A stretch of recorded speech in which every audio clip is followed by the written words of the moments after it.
ఆలగుంట్ల శంకరనారాయణ గారిని అనంతపురం ఎంపీగా ఆయనకి మరి ఎంపిక చేయడం జరిగింది. అలాగే హిందూపూర్ ఎంపీగా శ్రీమతి జోలదరాజు శాంత ఆవిడ కూడా మాజీ పార్లమెంట్ సభ్యురాలు. ఆవిడ్ని మరి ఎంపీగా ఆవిడని ఎంపిక చేయడం జరిగింది. అలాగే అరకు ఎంపీ ఎస్టీ ఆ ఎంపీగా శ్రీమతి కొట్టుగుళ్ళ భాగ్యలక్ష్మి, అంటే ఇప్పుడు పాడేరు ఎమ్మెల్యేగా ఉన్న భాగ్యలక్ష్మిని ఆవిడని అరకు ఎంపీగా ఆవిడని ఎంపిక చేయడం జరిగింది. అలాగే రాజాం ఎస్సీ కాన్స్టిట్యున్సీకి ఎమ్మెల్యేగా డాక్టర్ తాళ్ళ రాజేష్, ప్రముఖ డాక్టరు, స్థానికుడు, ఆ డాక్టర్ తాళ్ళ రాజేష్ని ఆయన్ని ఎంపిక చేయడం జరిగింది.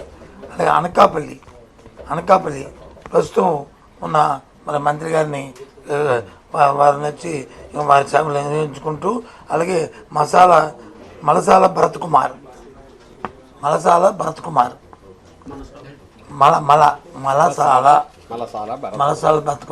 వాళ్ళు కుటుంబం కూడా రాజకీయ నేపథ్యం కుటుంబం. వాళ్ళ అమ్మగారు ఎంపీగా జడ్పీటీసీగా ఆమె అనకాపల్లి కాన్ఫరెన్స్లో చేసిన వారిని ఎంపిక జరిగింది.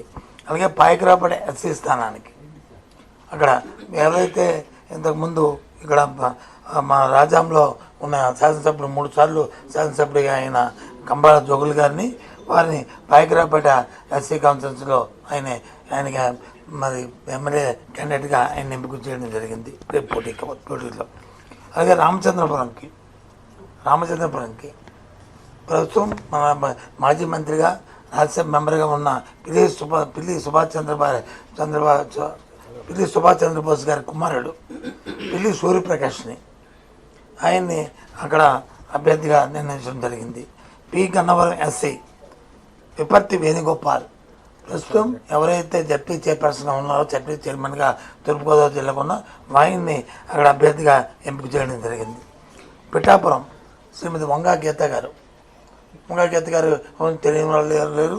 ఆవిడ రాజ్యసభ మెంబర్గా, అలాగే పార్లమెంట్ సభ్యురాలుగా ఇప్పుడు ప్రస్తుతం, అలాగే మా జిల్లా చైర్మన్గా చేసిన వంగా గీత గారిని, ఎమ్మెల్యేగా చేసిన వంగా గీత గారిని పిఠాపురంకి ఆవిడని అభ్యర్థిగా నిర్ణయించడం జరిగింది.